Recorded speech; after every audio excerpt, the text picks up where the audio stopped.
The Vandals were a tribe of people who invaded Europe in the 4th and 5th century and for no apparent reason destroyed much of what they found there. Sometimes it seems as if the Vandals live again and have invaded the United States of America.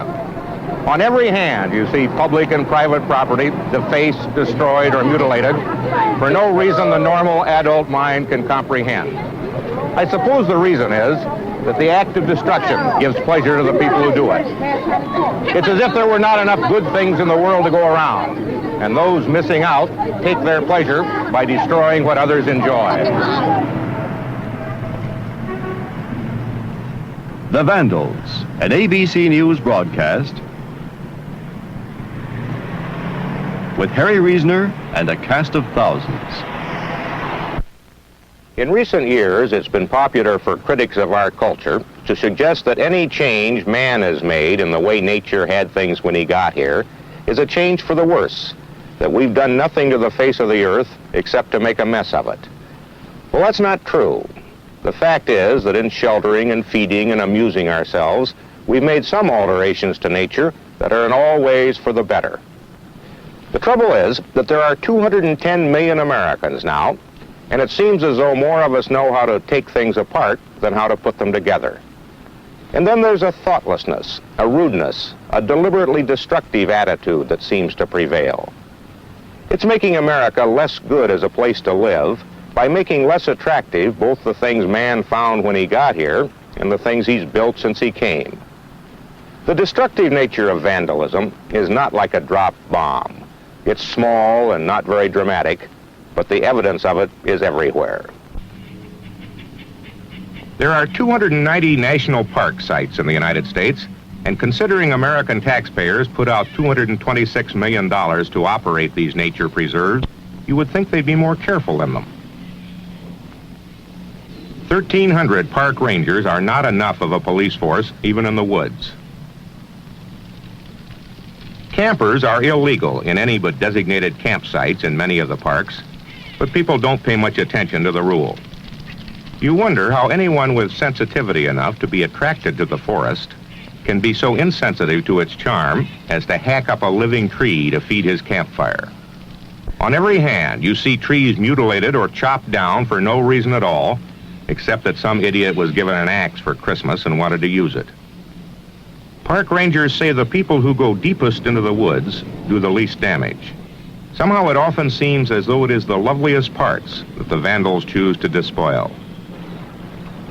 Part of our problem in America is obviously our obsession with packaging the product, then packaging the package, then wrapping it all, then putting it in a bag. We have so much to throw away. There's something fundamentally ugly about matter out of its own element. A can of cold beer that can look positively beautiful as you reach for it on an icebox shelf is one of the ultimately unattractive things in an otherwise untouched mountain stream. No one who has ever climbed to where it seems no one could ever have been before, only to find an orange peel, is surprised at anything he may find in the woods.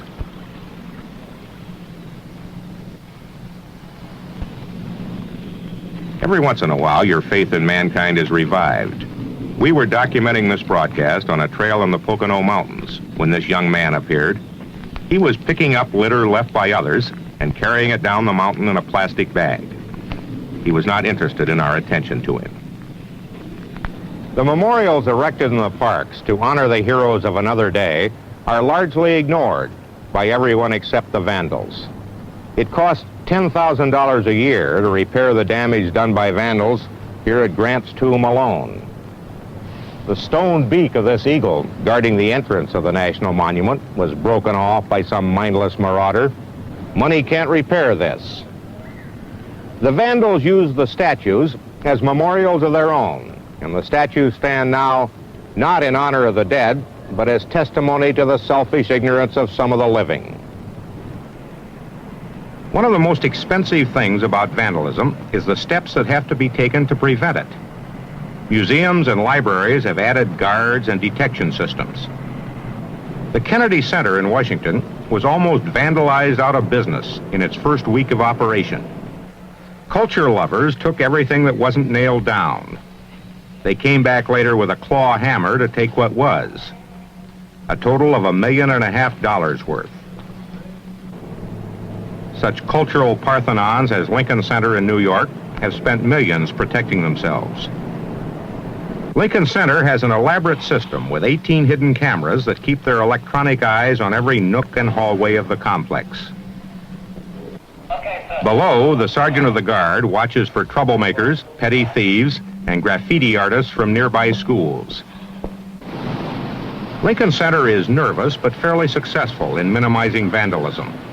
The unsprayed beauty of the place is a rebuttal to anyone who argues that graffiti is an art of the times. Preventive measures are not always so sophisticated. This cage covers the walkways over a highway that threads through the center of downtown Detroit. 3 years ago, someone threw a bowling ball off the bridge.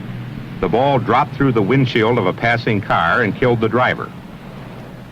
Missiles thrown at or dropped on cars cause an estimated 100 deaths a year in the United States, and injuries that no one counts.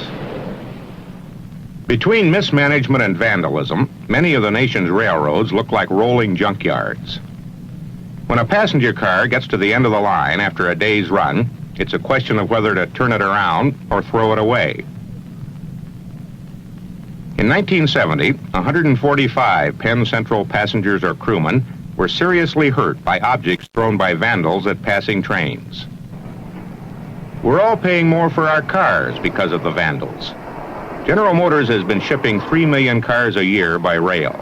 By 1969, vandalism got so bad on the tracks that they began this new containerized shipping method to protect their cars in transit. Kids had been throwing rocks through Cadillac windshields from one end of the country to the other. When open freight cars stopped in rail yards, the vandals were climbing on to remove all those optional extras that come with every car. The Penn Central has begun a helicopter patrol of its tracks to prevent vandalism in troublesome areas. With helicopters patrolling the tracks, injuries from the missiles thrown by vandals have been reduced by 2/3. Whether a private or public agency sponsors it, you know that the cost of this helicopter ride is added to your railroad ticket, and the vandals ride again. There was a time when the only people painting things on rocks were college freshmen who were doing it as some kind of fraternity initiation assignment. The disease spread rapidly, though, and today in many major cities, the graffiti sprayed on almost every flat surface dominates what meets the eye. Most of us are satisfied with relatively modest ways of trying to make posterity aware of our having lived here on Earth. The kids seem to have given up on some of the traditional ways and are seeking instant immortality the easy way, with a spray paint can. Who does all this stuff? The people, they write their name around so they could be known. It don't make no kind of sense. They want to be known, they don't have to spray their name around, you know? What do the numbers mean? 61, 89, 135, 62, 83. What do they mean? They mean the streets that they live on. That's their street address. Yeah. So they really are, you think they're trying to be famous? Yeah. Yeah. You do it? No, I don't do it a lot. What do you use? You use spray paint cans? Who, me? Well, anyone who does it. Yeah, they use spray paint cans. Or magic markers. Magic markers? Or shoe polish. Or what? Or shoe polish. Now, you seem to know. Are you an expert? Yeah. You know kids who do it? Yeah. Not you, though. I know a lot. Why do you think they do it? Trying to be famous. To be famous? Do you think it works? Yeah, I think it works. Yeah. Think it works? Yes. Me, right? I do. Do you think there's any way to stop it? Yes, stop selling spray paint. Stop selling spray paint. Yeah, but people need that, don't they? Whoever buys spray paint, they should write their names down. Whoever buys spray paint, write their names down like they're buying a gun? No? Yeah.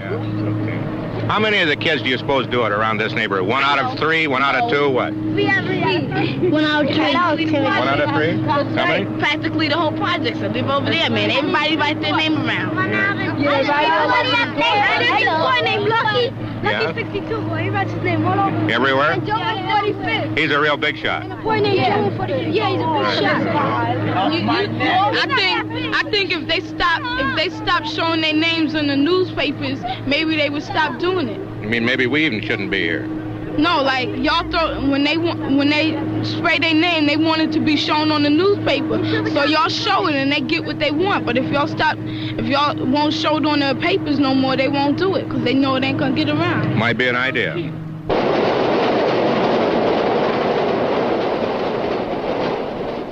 There's a school of libertarians which contends that graffiti is a popular art form, comparable to the work of prehistoric man in Neolithic caves. Most graffiti, though, is drawn not by young artists bursting to express themselves. It's done as an expression of contempt or defiance, an attempt to disrupt the orderly course of a social system they either don't understand or don't feel they are a part of. If it is art, as its defenders contend, it is art out of place, which is not art at all. Michelangelo didn't paint on the floor of the Sistine Chapel. Tall buildings ring the public parks in big cities, reminding everyone that the park is an artificial wilderness, nature reconstructed to look like nature. If graffiti is offensive, smeared on the sides of buildings, there is something even worse about it in a natural setting. The best thing about nature is not green grass and growing things, but the absence of people. A park in the city attracts large numbers of people. As soon as they come, they make it look like what they came there to get away from. Public service signs erected for the purpose of warning, guiding, or directing have from time to time been a minor source of irritation to most of us. No one likes to be told to keep off grass he had not intended to walk on. The vandals, though, find these signs an irresistible target.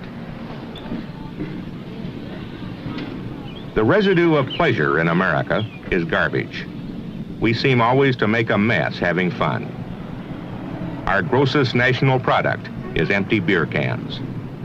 We mine aluminum here, drill for oil there, and grow corn someplace else. After turning it all into some kind of garbage, we drop it where we used it.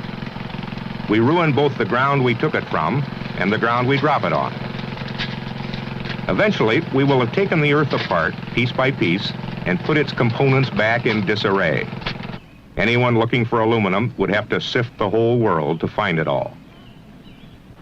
A walk through many big city parks is enough to make you conclude that the society of man is declining. He builds himself tables in public places for a game of the intellect.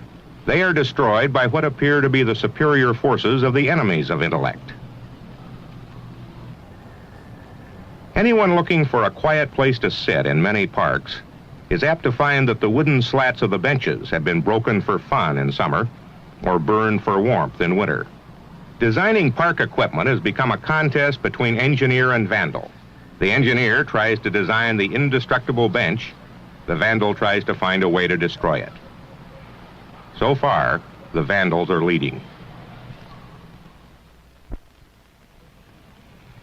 Cemeteries are favorite targets. This 150-year-old graveyard was laid waste in 8 hours one night last August. 400 large and small monuments had been tipped over or broken. The replacement cost would run into the hundreds of thousands, although many of them will never be replaced, of course. Cyrus Fowler, beloved husband of Mary Fowler, born 1827, died 1871. Who would pay to have Cyrus Fowler's memorial repaired? Not Mary Fowler. The 38 states have passed laws making parents responsible for the vandalous acts of their children. Some judges have sentenced young people to clean up some mess they've made. Vandals aren't caught very often, though, and nothing seems to deter them. It would appear as if the answer is not higher fences around cemeteries, windowless schools, and tougher laws. The answer is in making the vandals understand that it's their cemetery, their school, their country they're tipping over.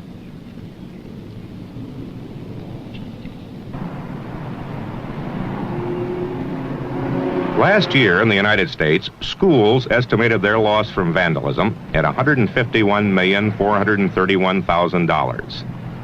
$43 million of that went to repair broken windows. Washington, D.C. spends more than $250,000 on school windows. New York spends $1 million. The game is to see how many school floors high you can wing a rock heavy enough to break a pane. Older schools are being equipped with expensive protective equipment designed to screen out rocks. The vandals are not always deterred. Or maybe they're throwing the rocks from the inside out now.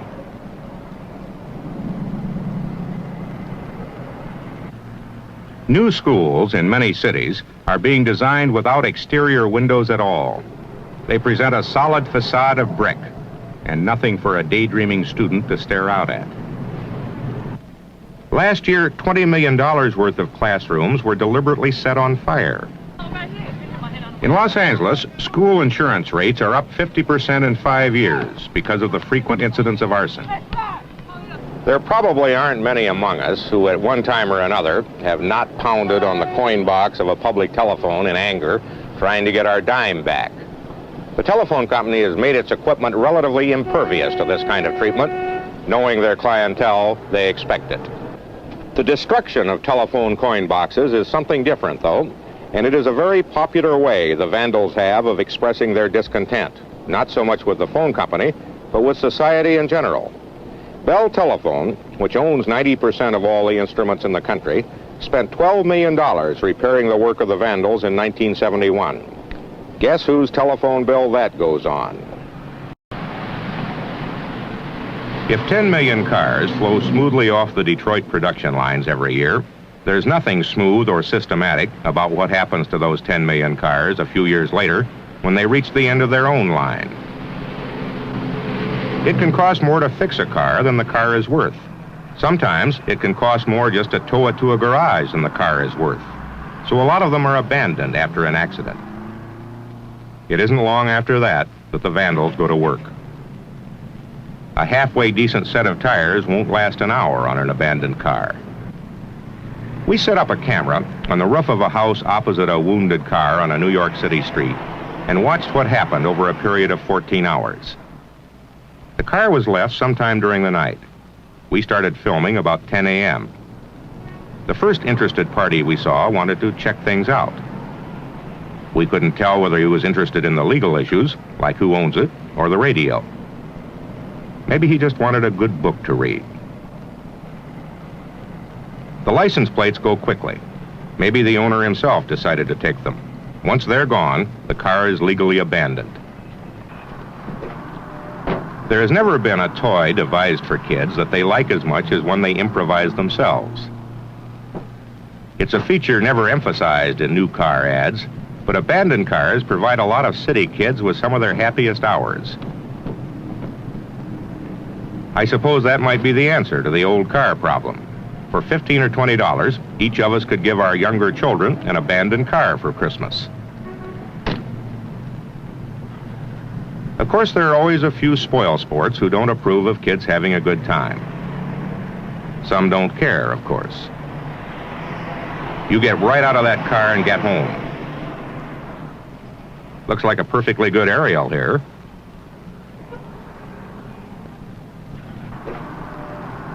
Finally, the old pro arrived, the cool cat who knew something about abandoned cars.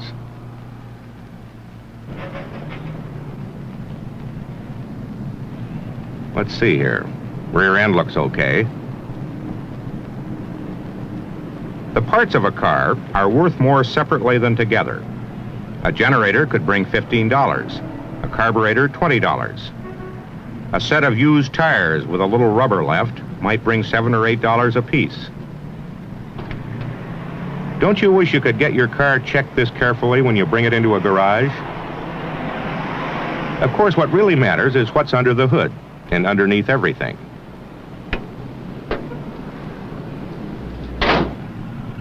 A neat mechanic always puts things back the way he found them. The car has been here for something like 18 hours now, but it's still being checked. The dog isn't interested in checking. The kids want to make sure all the easily removable goodies, like the radio, are gone. At midnight, we quit. The vandals were still at work.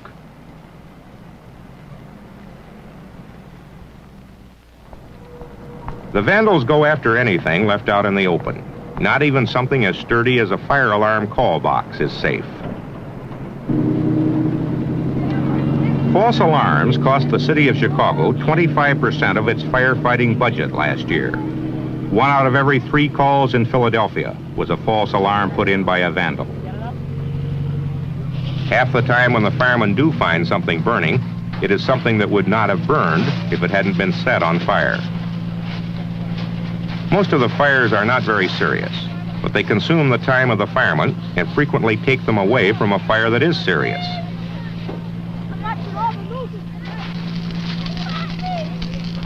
Vandalism is often for kicks and excitement. American fathers and mothers have a high regard for aggressiveness, and it must rub off on American kids. The most aggressive is often the most admired. I double dare you to. Some of what is called vandalism, when a parks department lists what it has to spend for fixing or repairing things, can hardly be called malicious destruction.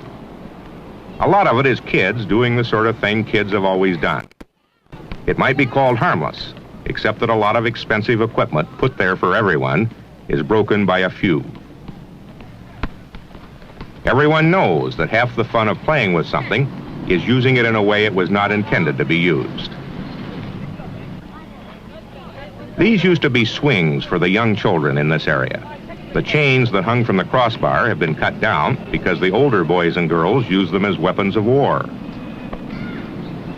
Deliberate vandalism, when someone makes a conscious effort to destroy something, apparently just for the hell of it, is harder to understand. It's difficult to get pictures of a vandal in action. We were filming something else when this mindless young man idly tried to tear a tree down.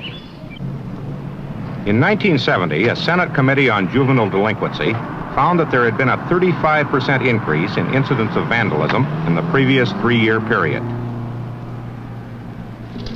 One of the unfortunate physical laws governing the universe is the one that says it takes 4 times as long to clean something up as it does to make a mess of it. The vandals assume there will always be someone on hand to pick up, clean up, or repair the damage they have done.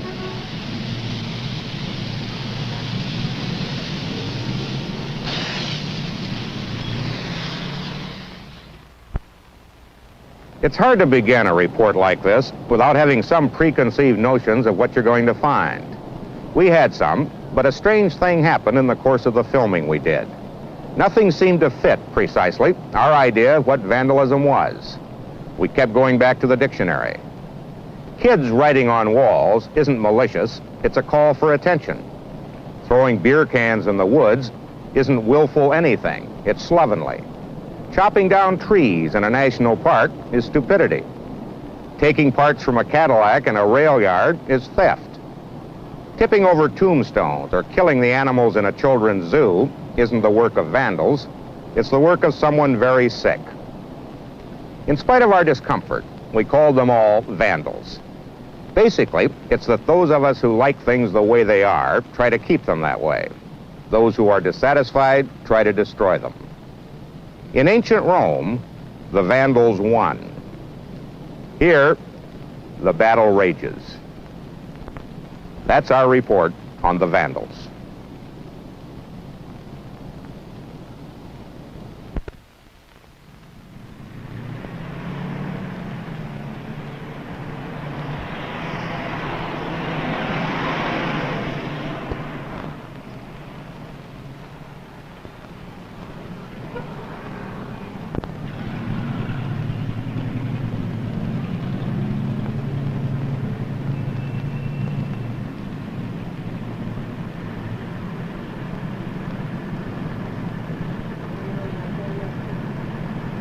This has been a presentation of ABC News.